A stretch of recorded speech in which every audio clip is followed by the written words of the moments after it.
Most people think money problems start with low income.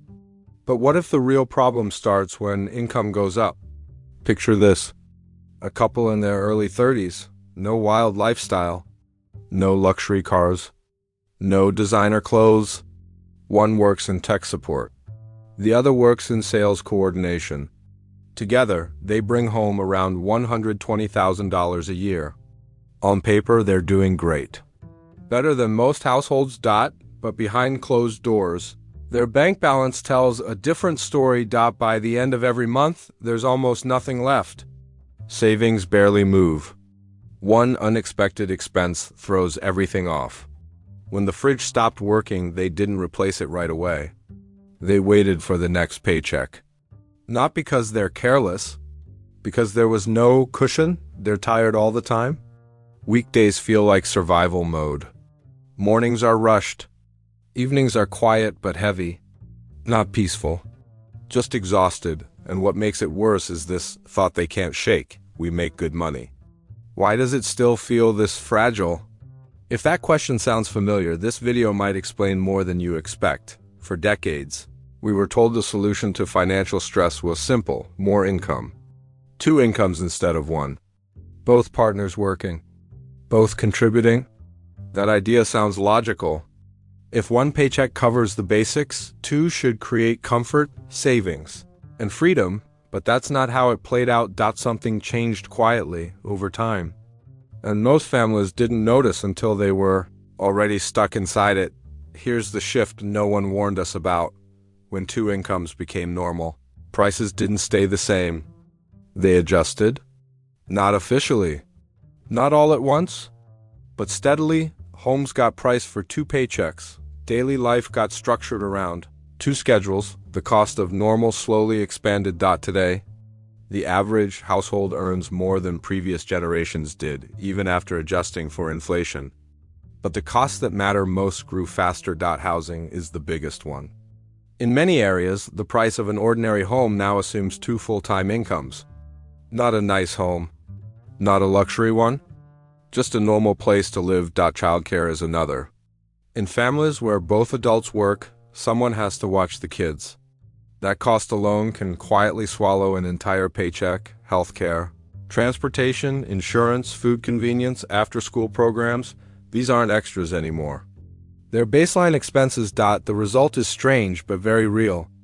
2 incomes don't feel like extra, they feel required. Here's where the real problem starts. Most families don't use the second income to build safety. They use it to qualify. They qualify for a bigger mortgage. They qualify for newer cars. They qualify for a lifestyle that only works. If nothing goes wrong, banks don't ask, what happens if 1 income disappears? They just look at the total and say, yes. So households build their entire financial structure around both incomes continuing forever, and life doesn't work that way. Let's break down a simple example. 1 partner earns $75,000, the other earns $50,000. That second income feels powerful. But once it enters the system, it starts shrinking. Taxes take a large bite because it stacks on top of the first income, work-related. Costs appear: commuting, clothing, meals on the go. Time disappears. So money fills the gap. More takeout, more convenience spending, more outsourcing. If kids are involved, childcare alone can erase most of that second paycheck. By the time the year ends, the actual financial benefit of that second income can be surprisingly small. Sometimes barely noticeable, sometimes negative, yet the stress remains high. The time is gone, and the dependence is locked in. This is the quiet trap, not because people are bad with money. Not because they spend irresponsibly, but because their fixed costs grew to match their combined income. And once that happens, there's no buffer left. In older generations, many families had something modern households rarely have: slack. If the main earner lost a job, there was at least 1 adult who could step in. Not easily, not instantly, but there was a reserve option. Today, both incomes are already in use, fully committed. Every month depends on them. If one stops, the system doesn't bend. It breaks. That's why so many financially successful households feel one problem away from panic. Not broke, but brittle. So what's the alternative?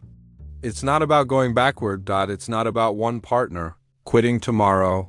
And it's definitely not about guilt or judgment. It's about how you design your life instead of asking, what can we afford with both incomes? The better question is, what could we survive on if one income disappeared? That mindset changes everything. It leads to smaller, safer commitments. Less impressive on the outside. Much stronger on the inside. When one income can cover the basics, the second income becomes power instead of pressure. Power to save. Power to invest. Power to step back if life demands it. Power to handle surprises without panic. That's real security. It doesn't show off. It doesn't look flashy, but it gives you options. And options are what money is supposed to buy. Many households chase comfort and end up trapped. Others choose margin and quietly build freedom. The difference isn't how much they earn. It's how much flexibility they protect. Two incomes aren't the enemy, but using both just to stay afloat is. If this made you look at your finances differently, you're not alone. And if it helped put words to something you've been feeling for years, that's a good place to start, because once you see the trap, you can finally decide how close you want to stand to it.